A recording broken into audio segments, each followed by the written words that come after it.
ক্ষমতায় আসলেই বাংলার নাম মুছে ফেলার হুঁশিয়ারি বিজেপির। বধ ছাড়া হবে বাংলা, বদলে যাবে বিশ্ব বাংলা লোগো। মমতা সরকারের সব চিহ্ন মুছতে কি এমন সিদ্ধান্ত বিজেপির? কেন বাংলার পরিচিত লোগো বাতিল করতে চাইছে গেরুয়া শিবির? প্রকল্পের নাম বদলের সিদ্ধান্তেও তবে শিলমোহর পড়েই গেল।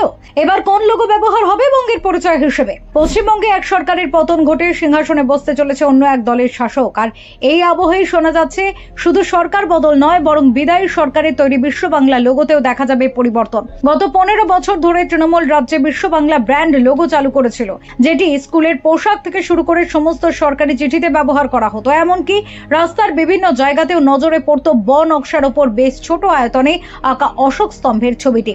কিন্তু নতুন রাজনৈতিক সমীকরণের আবহে সেই লোগো সরিয়ে ফেলার জল্পনা শোনা যাচ্ছে রাজনৈতিক মহলে। অবশ্য এই লোগোর সূচনাকাল থেকেই বিতর্ক ছিল চরমে। বিরোধীরা বারবার অভিযোগ করেছিল সরকারি ব্যবস্থার মধ্যে একটি বেসরকারি ব্র্যান্ডিংকে গুরুত্ব দেওয়া হচ্ছে। যদিও সে সময় প্রাক্তন মুখ্যমন্ত্রী মমতা বন্দ্যোপাধ্যায় জানিয়েছিলেন রাজ্য সরকার যতদিন চাইবে ততদিন এই লোগো ব্যবহার করতে পারবে, আর এর ব্যবহার বন্ধ হলে সেটির অধিকার তার কাছেই ফিরে যাবে।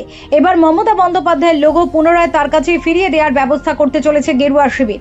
বলে রাখা ভালো, সম্প্রতি মুখ্য সচিব দুষ্মন্ত নারিওয়ালার পাঠানো চিঠিতে লোগোর ব্যবহার করা হয়নি বলে শোনা গিয়েছিল, আর তারপর থেকে এই লোগো বদলে চর্চার পালে আরো কিছুটা হাওয়া লেগেছে। তবে শুধু লোগো নয়, একাধিক প্রকল্পের নামেও এবার বদল ঘটতে চলেছে বলে শোনা যাচ্ছে। প্রশাসনিক মহল সূত্রে জানা গিয়েছে কেন্দ্রীয় অনুদান ভিত্তিক একাধিক প্রকল্পের নাম পরিবর্তনের প্রক্রিয়া ইতিমধ্যে শুরু হওয়া তোড়জোড় চলছে।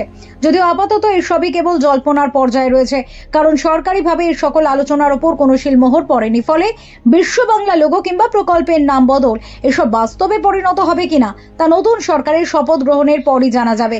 তাই এখন অপেক্ষা সরকার গঠনের। Bureau report, talk to time.